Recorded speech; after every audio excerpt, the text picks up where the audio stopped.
Ya, baik teman-teman, Assalamualaikum warahmatullahi wabarakatuh. Rekan-rekan peserta tutorial online Tuton, salam sejahtera untuk kita semua. Mari kita awali aktivitas Tuton pada aktivitas belajar 9 ini dengan berdoa, semoga kita diberi kelancaran dalam belajar. Setelah mempelajari materi ini, mahasiswa diharapkan mampu menjelaskan mengenai manajemen transaksi. Materi yang akan dipelajari yaitu tentang bagaimana DBMS atau Database Management System menangani eksekusi banyak dari suatu transaksi yang terjadi dalam waktu bersamaan, yang merupakan aspek penting nantinya di manajemen transaksi. Untuk membantu proses pembelajaran, jangan lupa selalu membaca sumber belajar wajib yang dipakai.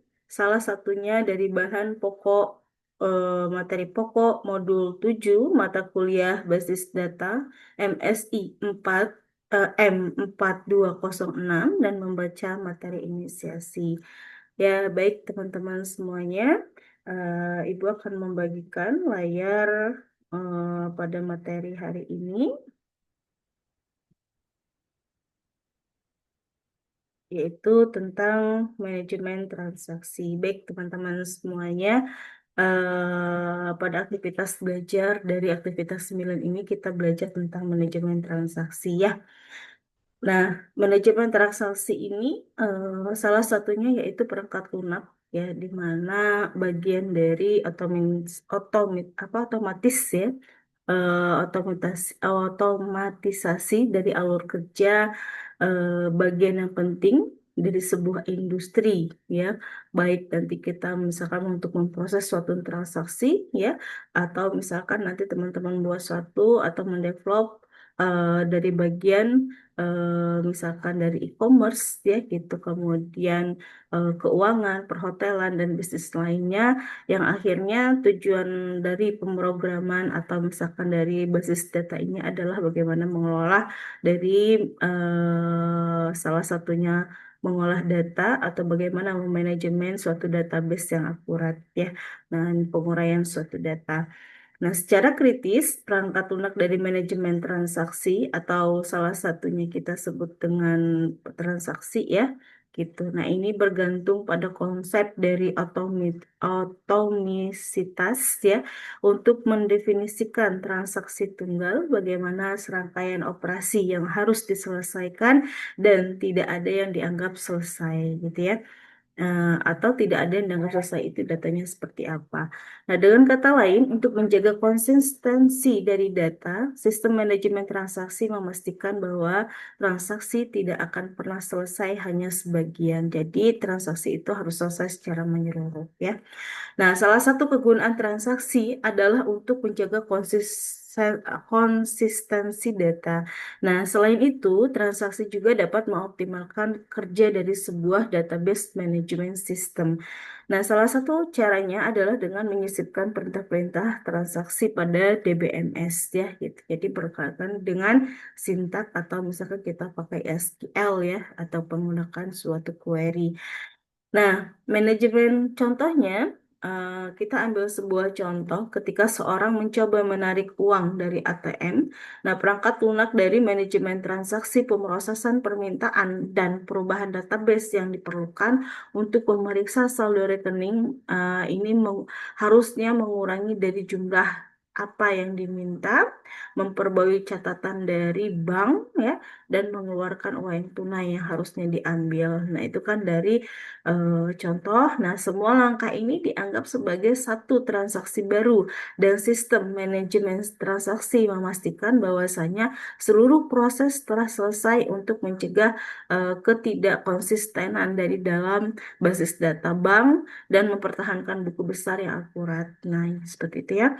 Nah, selama transaksi keadaan database yang berkorelasi berubah dan dianggap tidak konsisten. Selama waktu ini, transaksi dapat melakukan sejumlah operasi baca ya atau tulis dengan membaca database untuk memberikan informasi seperti memeriksa saldo rekening bank atau menulis informasi baru ke database seperti memperbarui saldo rekening serta penarikan hanya setelah transaksi selesai, sepenuhnya database dapat kembali dalam keadaan konsisten yang baru. Dalam artian, ketika misalkan teman-teman menguraikan suatu data, belajar basis data ini, bagaimana nanti ketika misalkan dalam manajemen transaksi ini, teman-teman melakukan ketika mendevelop atau membuat suatu data, ya, menormalkan suatu data, ketika misalkan isi dari data tersebut, ya, gitu. Nah, ini ketika melakukan suatu transaksi, pemindahan suatu transaksi, ya. Nah, ini akan merubah keseluruhan transaksi yang baru, gitu ya. Jadi misalkan uangnya sudah diambil, tadi contohnya di ATM, gitu. Misalkan di ATM ada uangnya 1 M, gitu ya, contohnya, gitu ya. Nah, ketika uang itu di ATM ada 1 M, kemudian ada penarikan di ATM, misalkan berapa penarikan paling banyak di ATM itu, misalkan 10 juta. Berarti kalau 10 juta, kalau uangnya punya uang 1 M, gitu ya, berarti kalau ditarik uangnya 10 juta, berarti sisanya adalah 9 berapa, gitu ya, sekian, gitu ya. Nah, berkurangnya 10 juta ini harus ada pembaharuan dari data, ya, data yang misalkan baik data yang disimpan nanti yang baru ada pengambilannya berapa, kemudian apa? Misalkan eh, rekening korannya berapa nantinya, kemudian semuanya harus apa namanya, terekam datanya dengan hal yang baru, gitu ya. Setelah adanya pengurangan. Nah, ini proses belajar dari transaksi, ya, manajemen transaksi. Pada hakikatnya contohnya. Nah, prinsipnya dalam otomisitas dari kemungkinan perangkat lunak manajemen transaksi ini untuk memperlakukan serangkaian operasi diskrit, ya, sebagai transaksi tunggal sekaligus melindungi integritas dari database, gitu ya. Nah, otomisitas dari mencegah kesalahan yang dapat ditimbulkan dari transaksi yang tidak lengkap atau terputus. Nah, kembali ke contoh ATM tadi. Nah, otomatis dari pencegahan transaksi debit uang dari rekening bank pengguna sebelum mengeluarkan uang tunai yang sebenarnya. Jika terjadi kerusakan sistem yang menyebabkan ATM ini tidak dapat mengeluarkan uang seandainya, maka seluruh transaksi itu akan dilakukan pembatalan, gitu ya, dan tidak ada perubahan yang dilakukan pada database atau rekening. Nah, ini harus bisa membaca bagaimana seorang dari apa, kita belajar dari basis data tentang manajemen transaksi. Nah, ini contohnya. Nah, ketika transaksi ini berlangsung, yang harus ada di dalam database ini, pemecahannya itu harus berurutan salah satunya, gitu ya, aktif. Nah, ini kalau dalam bentuk setelah transaksi dimulai, transaksi masuk ke dalam keadaan aktif, di mana operasi baca dan tulis database ini dapat terjadi kalau statusnya adalah aktif. Nah, tapi kalau misalkan berkomitmen sebagian, berarti masih ada keraguan, ya. Setelah semua langkah yang diperlukan dari sebuah transaksi selesai, transaksi dianggap hanya dilakukan sebagai sebagian sampai database master yang diperbarui, gitu ya. Jadi sampai mana rekam jejaknya. Nah, kemudian ada konsep transaksi yang bersifat berkomitmen. Nah, ini setelah transaksi selesai dengan sukses selalu diterapkan ke database memasuki status komitmen. Nah, kalau misalkan gagal berarti ketika suatu transaksi gagal untuk melaksanakan satu atau lebih dari operasinya atau dibatalkan, itu dianggap dalam keadaan gagal. Transaksi yang gagal akan memicu rollback, ya, yang membatalkan perubahan database yang sedang berlangsung, gitu. Nah, atau statusnya ini adalah berhenti. Keadaan berhenti ini adalah keadaan yang berakhir untuk semua transaksi, transaksi dalam keadaan dihentikan, dikeluarkan dari sistem dan tidak dapat lagi melakukan operasi database apapun. Ini berhenti, dalam artian operasinya berhenti. Nah, ini ada kelima kondisi, ya, transaksi yang pemecahan transaksi ketika kita melakukan dari sebuah pengambilan data. Kenapa? Data itu sangat penting, ya, gitu. Apalagi ini kasusnya misalkan kita ambil kasus di perbankan. Nah, ini ketika mengambil kasus di perbankan ini berarti data-datanya bersifat sensitif. Nah, bagaimana dari sikap dari sensitif tersebut nantinya bisa menjadi pacuan panduan yang kira-kiranya posisi seperti apa yang harus dilakukan. Nah, sebuah saat transaksi dari mulai dengan keadaan aktif dan jika tidak ada masalah, mereka maju ke dalam berkomitmen sebagian, berkomitmen dan kemudian dihentikan. Jika masalah muncul selama pemrosesan transaksi, transaksi ini akan memasuki status gagal dan memberikan setiap dan semua perubahan yang dilakukan selama transaksi atau transaksi kemudian dapat mencoba kembali untuk mengeksekusi atau membatalkan. Nah, apakah dibatalkannya atau berkomitmen selama transaksi yang berkomitmen akhirnya memasuki kegiatan berhenti, pembebasan dari sumber data ini dari bagian DBMS ini untuk memproses suatu transaksi yang baru. Nah, selanjutnya konsep transaksi ini sendiri, transaksi ini adalah eksekusi dari program ya oleh pengguna di dalam sebuah DBMS sebagai rangkaian pembaca dan menulis karena adanya proses membaca dan menulis secara bersamaan, maka diperlukan konsistensi basis data berkaitan dengan integritas dari data. Nah, ini ya jadi intinya ada pada integritas data. Jadi kalau misalkan integritas berarti integritas itu adalah sesuatu yang keterhubungan. Berarti data yang saling terhubung gitu ya. Kalau misalkan kita ambil tadi contohnya dalam suatu ATM gitu ya gitu bagaimana kita memproses suatu data. Ketika kita misalkan masukkan kartu apa Mastercard kita misalkan ke ATM kemudian kita mengambil uang. Nah, ketika mengambil uang itu harus adanya terintegrasi data, adanya suatu perubahan yang ada terjadi pada suatu data. Nah, berkaitan dengan integritas data tersebut, nah, terdapat namanya properti-properti yang menjamin dari bahwa transaksi dalam berjalan dengan baik, yaitu properti yang biasanya kita kenal dengan ACID atau atomicity, kemudian ada konsistensi, isolation, and durability, ya. Nah, ini manajemen dari konsep otomisitas yaitu transaksi yang diperlakukan sebagai unit operasional tunggal yang dapat dieksekusi sepenuhnya atau tidak dieksekusi sama sekali tanpa ada status tengah yang yang akan berkomitmen di dalam database master nantinya. Nah, konsistensi yaitu database yang harus tetap dalam keadaan konsisten sehingga setiap nanti pengguna yang memeriksa database akan memiliki akses ke informasi terbaru dan akurat. Nah, isolasi sendiri yaitu transaksi harus diproses secara terpisah satu sama lainnya ketika informasi dari transaksi bersamaan relevan dengan transaksi lain.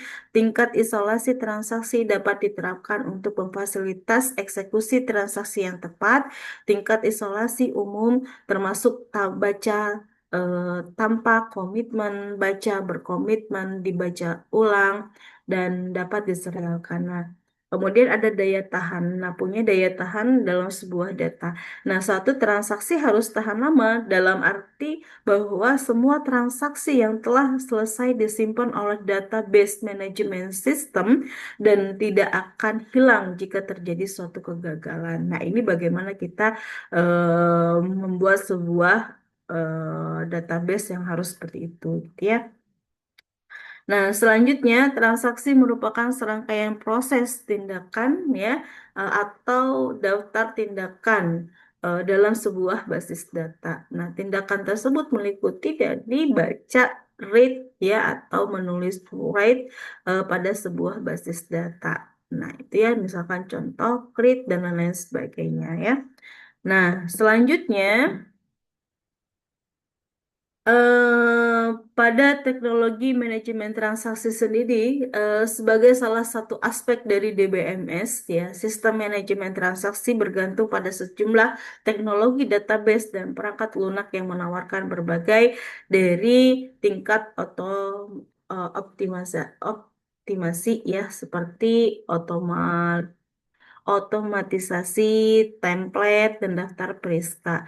Nah, vendor seperti IBM, Microsoft, Oracle ini biasanya menawarkan dari berbagai solusi manajemen transaksi dengan harga yang kompetitif. Nah, teknologi manajemen transaksinya yang lebih luas meliputi ini salah satunya adalah bahasa query terstruktur atau kita kenal dengan SQL.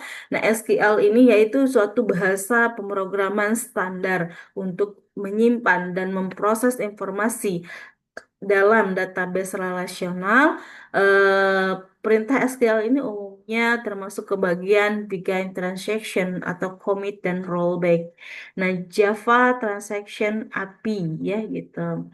Nah, ini atau kita kenal dengan JTA adalah antarmuka pemrograman aplikasi, yaitu standar untuk aplikasi suatu perusahaan, memungkinkan aplikasi manajemen transaksi untuk berkomunikasi dengan jenis aplikasi lain, termasuk database dan sistem pesan, sambil memastikan otomisitas dan konsistensi ya. Nah, ini kemudian manfaat kenapa sih harus dibuatkan namanya manajemen transaksi dan siapa contohnya penggunanya? Nah, ini biasanya digunakan pada keuangan, sistem keuangan ya. Kalau kita kenal seperti perbankan gitu ya, atau misalkan sistem transfer dana atau misalkan menggunakan PayPal gitu ya dan lain-lain sebagainya atau e-commerce gitu ya. Nah, e-commerce ini pasti melibatkan suatu transaksi walaupun sebenarnya apa penggunaan transaksi ini kita harus berpikir menggunakan dari apa namanya pengguna dari media yang lainnya. Kemudian real estate atau manajemen hubungan pelanggan atau menggunakan dengan CRM gitu. Nah, selanjutnya ada kita belajar tentang kontrol konkurensi atau konkurensi kontrol. Nah, konkurensi kontrol ini merupakan sebuah aturan yang mengatur operasi pada sebuah transaksi tanpa mengganggu transaksi lain hingga nanti datanya menjadi konsisten ya. Nah, konkurensi kontrol ini meliputi dari schedule penjadwalan, serializability ya. Ini jadi bagaimana mengkontrol suatu transaksi ini ada gitu ya. Nah, biasanya di perbankan juga ini banyak ya untuk kontrol-kontrol seperti ini. Nah, kemudian ada teknik konkurensi kontrol. Nah, ini dalam konkurensi kontrol terdapat dua teknik ya atau metode, yaitu teknik dari penguncian atau locking ya, atau kedua timestamp. Atau kalau misalkan teman-teman dari sisi kontrol ini kan biasanya kalau mau teman-teman menggunakan aplikasi WhatsApp ya, ada namanya enskripsi, pesan terenskripsi gitu ya. Nah, itu salah satu pengunciannya. Nah, itu yang dilakukan atau sistem kontrol yang dilakukan atau timestamp-nya ada gitu ya. Misalkan timestamp itu adalah berkaitan dengan time gitu. Nah, kedua metode ini dapat menyebabkan ditundanya transaksi lain pada sebuah kasus yang berkonflik contohnya. Nah, kemudian ada deadlock. Nah, deadlock ini merupakan kebuntuan yang mungkin terjadi ketika dua atau lebih transaksi di mana masing-masing menunggu kunci untuk dilepaskan yang dipegang oleh lainnya. Nah, terdapat tiga teknik untuk mengatasi deadlock. Satu berkaitan dengan time ya. Kalau misalkan time ini contoh suatu kondisi di mana kunci belum diberikan pada periode tertentu, maka akan kehabisan waktu tunggu. Jika sebuah transaksi berada pada posisi timeout, maka DBMS harus menggagalkan transaksi tersebut dan secara otomatis harus mengulang dari transaksi awal. Contohnya tadi kita menggunakan sebuah ATM, kalau misalkan ternyata misalkan kita masukin apa? Masukin cardnya gitu ya. Ketika masukin cardnya, kemudian kita tidak melakukan apapun ya aktivitas apapun kan biasanya nanti ada alarm untuk aktivitas keluar atau misalkan ambil kartu dan lain-lain sebagainya atau misalkan pengambilan uang. Nah, ketika misalkan tidak diinputkan jumlah masuk uangnya yang harus diambil berapa gitu ya. Nah, itu nanti akan misalkan apa ya akan terjadi pada misalkan mesin ATM tersebut. Nah, kemudian ada deadlock prevention ya itu, yaitu salah satu pencegahnya.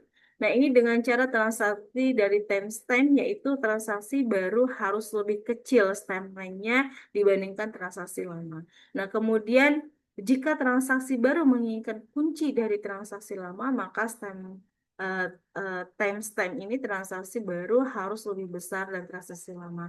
Nah, jika kedua hal tersebut tidak terjadi, maka transaksi akan digagalkan. Ini ada dua kemungkinan yang harus kita kasih strateginya gitu ya, supaya data ini misalkan bisa eh, dilakukan berlanjut, ini harus seperti apa. Kemudian ada deadlock recovery.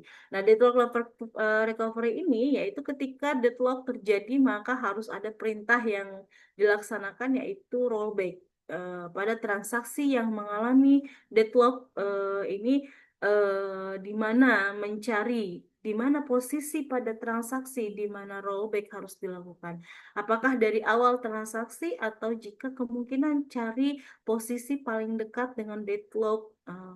Recovery-nya berarti di sini mengembalikan dari basis data pada kondisi waktu paling mendekati dengan deadlock. Nah, mengembalikan kegagalan satu transaksi harus benar-benar diperhatikan karena berdampak pada sifat transaksi terkait dengan ACID tadi, yaitu automaticity, konsistensi, dan isolation dan durability ya. Nah, dalam artian itu yang harus terjadi ketika data itu ada dalam transaksi manajemen data, gitu ya. Baik teman-teman, seperti itu mungkin sebagai apa namanya materi pembuka ya dalam materi manajemen transaksi. Mungkin bisa nanti dipelajari nanti Ibu berikan modul yang lain. Terima kasih. Baik teman-teman semuanya, sampai di sini pertemuan kita. Cukup sekian. Ibu akhiri, Assalamualaikum warahmatullahi wabarakatuh.